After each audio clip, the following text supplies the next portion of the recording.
예레미야 제 43장.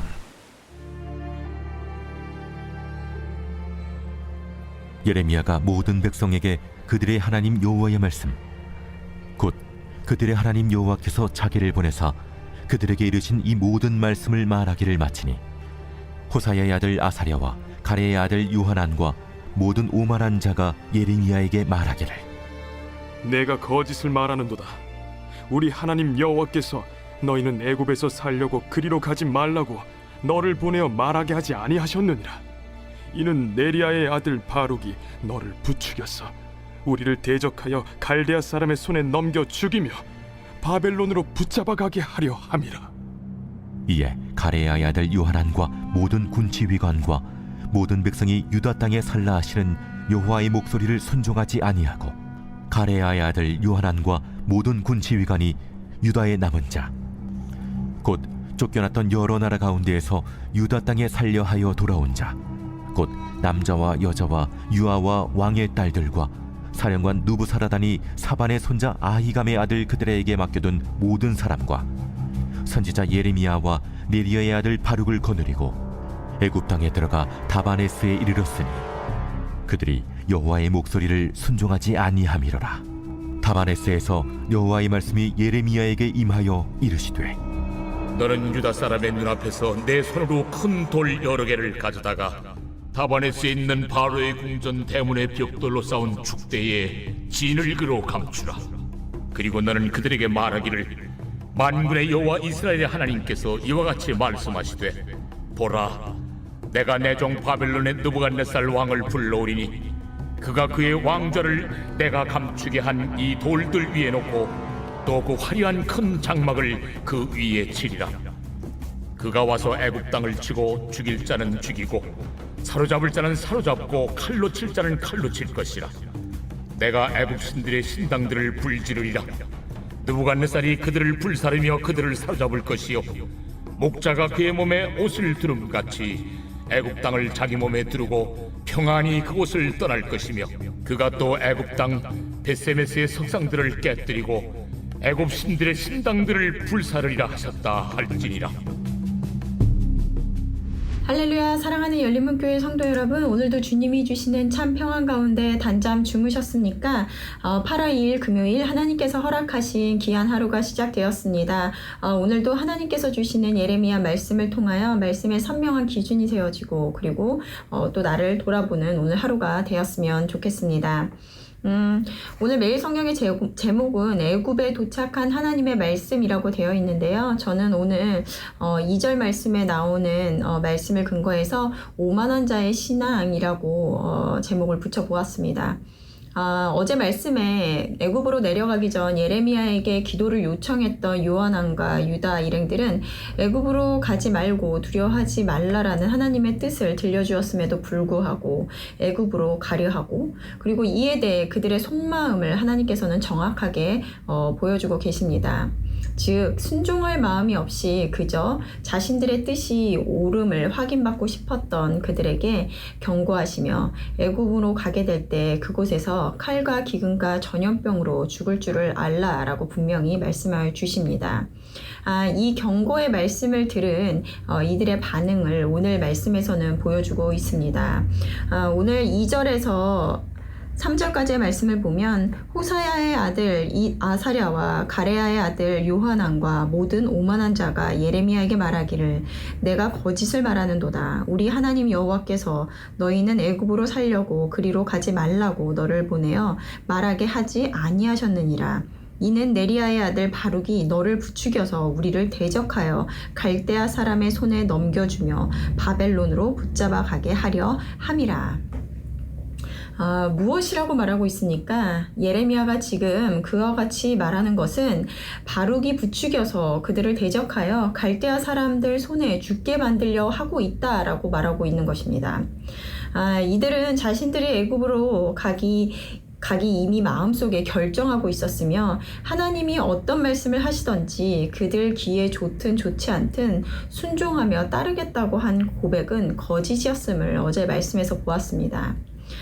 그런 그들의 결정에 반하는 하나님의 뜻이 들려지자 그들이 지금 보이는 행동은 예레미야에게 있지도 않은 일들을 말하며 자신들을 죽이려고 하고 있으며 거짓 선지자다라고 모함하고 있다는 것입니다. 예레미야가 하나님의 사람이라고 생각하며 기도를 요청했던 그들이 이렇게 바로 돌아서서 이제는 거짓 선지자라고 하며 그를 모함하는 이유는 무엇일까요? 바로 그들이 애굽으로 내려가기 위한 정당성을 확보해야 했기 때문입니다.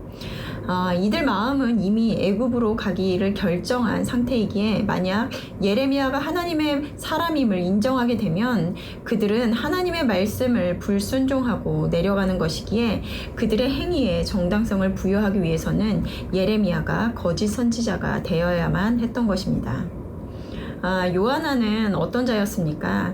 악인인 이스마엘을 벌하기 위해서 싸우러 갔으며 또 그들에게 끌려가는 유다 백성을 구출해냈던 자였습니다. 어찌 보면 의로운 자라 생각할 수 있는 인물인데요. 그런데 그가 바벨론 손에 죽을 수 있을 것이라는 두려움 속에서 했던 그의 결정은 무엇입니까? 하나님이 아닌 애굽으로 내려가는 것이었습니다.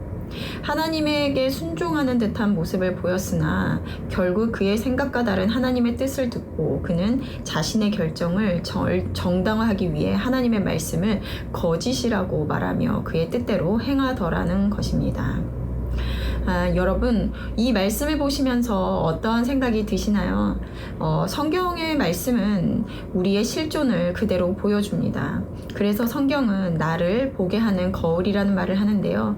이것이 과거에 있었던 요하난이라는 자와 어리석은 유다 백성들의 이야기로 들려지시나요? 성경이 진리인 이유는 시대가 변하여도 여전히 그 말씀이 살아 우리를 보여주고 깨우쳐주기 때문입니다. 바로 우리가 이와 같은 자들이 될 수도 있음을 잊지 말아야 하는 것입니다. 많은 이들이 처음 요한과 같이 의로운 모습으로 신앙생활을 하고 하나님을 따르는 자들로 헌신하고 교회에서 열심히 봉사도 하고 합니다. 그런데 어느 순간 내가 옳다고 생각하는 것, 내가 이루고자 하는 어떤 일들이 말씀으로 비추어 옳지 않음을 인정해야 될 때 내가 정말 받아들이고 싶지 않은 순간에 나는 어떤 선택을 할 것인지 묻고 있는 것입니다. 그리고 나는 내 옳음을 주장하기 위해 누군가를, 아니 하나님의 말씀을 거짓으로 만들어버리기까지 하는 악한 마음이 있음을 인정해야 하는 것입니다. 그리고 그러한 자들을 오만한 자들이라고 성경은 이야기합니다. 우리는 이에 대한 경각심을 늘 가지고 있을 때 그와 같은 상황이 나의 일이 되었을 때 나를 돌아보게 되고 말씀을 기억함으로 옳은 선택을 할 수 있다는 것입니다. 신앙은 평화롭고 문제가 없을 때에는 내 믿음이 진짜인지 내가 진정한 그리스도인인지 잘 드러나지 않습니다. 사실 자신조차도 잘 알 수가 없는데요. 바벨론과 같이 큰 문제를 직면했을 때, 위기의 순간을 마주했을 때 내가 어떠한 선택을 하는지, 내가 어떤 마음이 드는지를 보게 되므로 진정한 나의 모습을 볼 수 있는 것입니다. 오늘 7절 말씀을 보면 애굽 땅에 들어가 다베네스에 이르렀으니 그들이 여호와의 목소리를 순종하지 아니하미러라. 결국엔 그들이 고집대로 애굽으로 내려갑니다. 성경에는 하나님의 말씀을 순종하는 자들보다 구약부터 신약까지 불순종하는 자들이 다수임을 보여줍니다. 말씀에 순종하는 자들이 많지 않다는 것입니다. 그러기에 늘 말씀 앞에 겸손하며 내가 그와 같은 자가 될 수 있음을 두려워하므로 하나님 앞에 늘 바로 서서 깨어있을 수 있기를 구해야 하는 것입니다. 오늘 말씀을 들으시며 각자에게 주시는 말씀을 묵상하시면서 나를 돌아보고 또 하나님 앞에 나의 마음을 정하는 오늘 하루가 되시기를 바랍니다. 함께 기도하시겠습니다. 사랑하는 하나님, 말씀 속에 요한이 자신의 행위의 정당성을 위해 예레미야를, 하나님의 말씀을 거짓이라고 비난하는 모습을 봅니다. 이 모습이 내가 원하는 모습으로 신앙생활을 하며 살아가고자 말씀을 왜곡하며 그리고 때로는 심지어 타인을 희생양으로 삼아버리는 우리의 악한 모습은 있지는 않은지 되돌아보게 됩니다. 늘 다른 이가 아닌 내가 그와 같은 자가 될 수 있음을 두렵고 떨림으로 말씀 앞에 나를 세우는 모든 우리 열린문교회 성도님들 될 수 있도록 인도하여 주시옵소서. 감사드리며 예수님의 이름으로 기도드렸습니다. 아멘.